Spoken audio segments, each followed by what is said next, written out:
Hi all, it's Ali here, and it's been an eternity since I did a video last. An eternity. I've got something I want to ask you what your thoughts are. I'm going to get straight into this because I can waffle at the end, but I want to try and stay on task for this. When we left school, and I'm sure it's different in America and in other countries, but when we left school, most of us went to end of term dance or leavers dance maybe. Of course, later on people had things called the proms, and they all bought beautiful prom dresses and, tiaras and all sorts of things, and they look really like mini wedding dresses that are absolutely beautiful. I'm trying to think back to the time I was 16 and very, very excited to leave school because I didn't like school that much. But I did like my boarding school. The last 3 years I got sent to a boarding school. Not because I was naughty, if that's what you're thinking. It's because they had a special area where you could go to if you were slow at reading and stuff like that. Anyway, I'm sure I've blabbed on about that. Let me keep on task, Ali, keep on task. The point that I'm trying to make here, no, it's not even a point, it's a discussion I'm trying to have with you, is that when I got to 16 and I remember the end of term disco, but we always had one at the end of term, but it was the leavers dance. And I remember it was supposed to be really special, and my stomach just churned and I was nervous. I was very excited because it was like the end of the spring going into the summer. I knew I'd have 9 weeks summer holiday. And during those last few weeks, I remember a lot of people getting into a lot of trouble. They'd either go, I don't know, try and have a joint somewhere or a cigarette somewhere.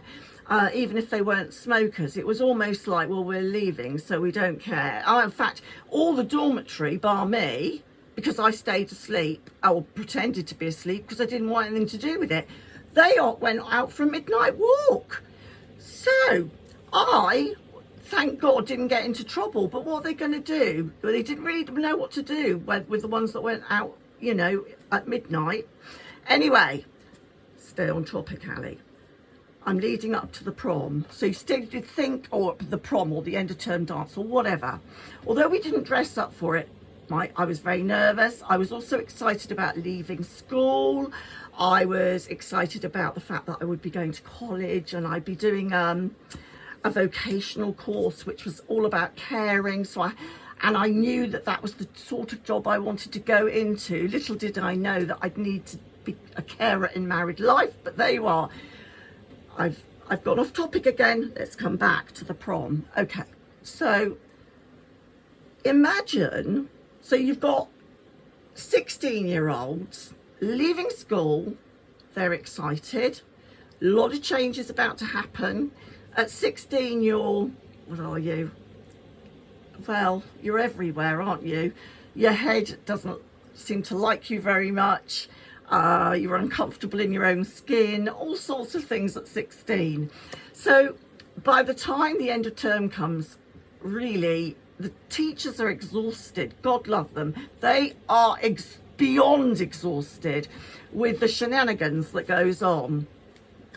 Now, transfer that from a school of, pupils, and I don't want to say normal, but those that haven't really got too many issues, shall we say, or learning disabilities or emotional problems. Most of us had, were sort of from that sort of, a normal secondary school. Imagine children that are emotionally challenged. Maybe they're 16, but their emotional age is 6, and then maybe their academic is at about 11, maybe 12 at max. Now imagine children like that all in one school, and I have actually worked in this school for a very short time. They know the prom's coming up. They're really excited. They've gone out and bought their stuff already.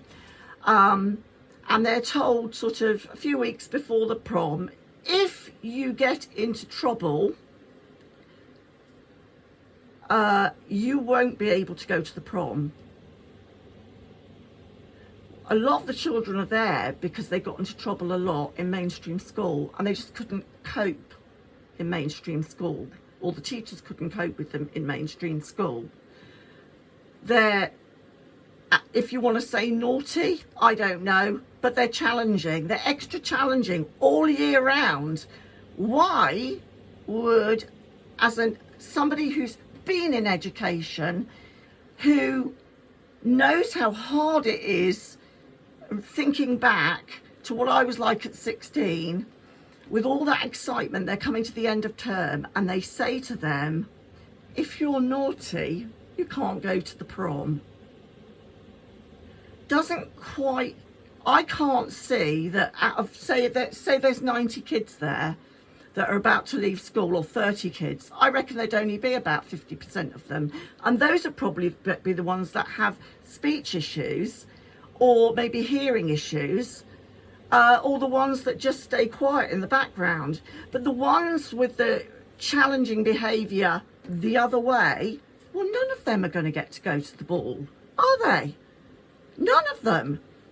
And instead of saying we want to focus on your positives all through the year, so coming to the end of term, we know you're going to be excited about the prom. It would be really nice if you are at war with anyone, we can make some peace, and we want to bring you all together and make sure that you really enjoy the last few weeks of term, and you know that it's not so overwhelming, because for people in mainstream school it's overwhelming change. For people who struggle emotionally and who are very immature emotionally, it's more than overwhelming. In fact, it's impossible for many of them. And I've been hearing about this like locally, and I know of a young lady who's absolutely at the top of the class, of the classes really, in her school, in this school, and she's done so well, and I'm really proud of her.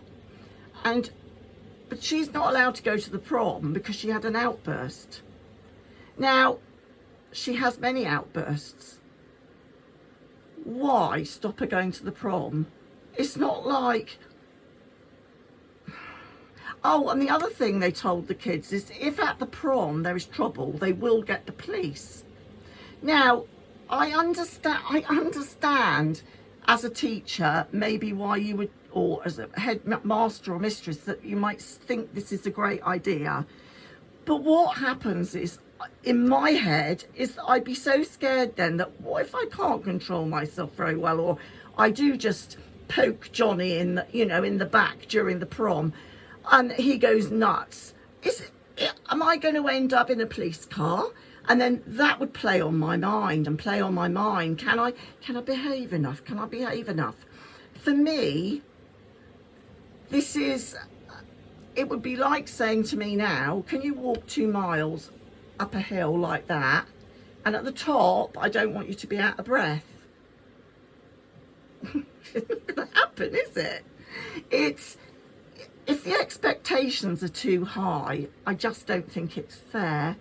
And luckily for this young lady that I do know about, she's got really savvy parents who have said everybody that loves her and that she knows, she'll dress up in her ball gown same time as the prom.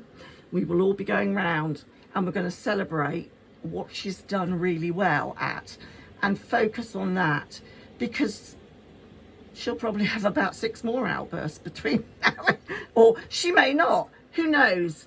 But school has been difficult for her. She has never enjoyed school, but the prom was something she really had an eye, she'd quite like to have gone. It's crazy. I don't know. Am I wrong here? Or is that just the way it is? You know, these kids have got to learn to behave. They're going to go into the real world. Am I being, I don't know the word for it, just too soft? Because with my children, at first I could be very, very negative with all their, especially the one with ADHD, with all the things that went on. And I realised that actually to try and ignore some of it that went on, but as soon as I saw them do something really good or something well, even if it meant that they were just, I don't know, they walked across the room nicely or so, I said, that is so, you did that so well, so you were so polite, thank you so much for, you know, walking round me rather than crashing over me or whatever. You know, I would always try and make a positive, and I just feel, I feel sorry for some of these children. I think, you know, they're scared. A lot of them are absolutely terrified because they don't know what's next. And it's hard enough when you're in mainstream school to get your head around that, let alone if you've got emotional and learning difficulties. It's, for me, maybe I see the expectations as being too high, because they just, there's no way they can keep up the good behaviour for long enough. Some of them may kick off once a week, some of them never at all, and some of them at school actually kick off every 5 minutes. So if you know, if you can do like an hour without kicking off, then you shall go to the ball. That's much more attainable than, you know, do you know what I'm saying?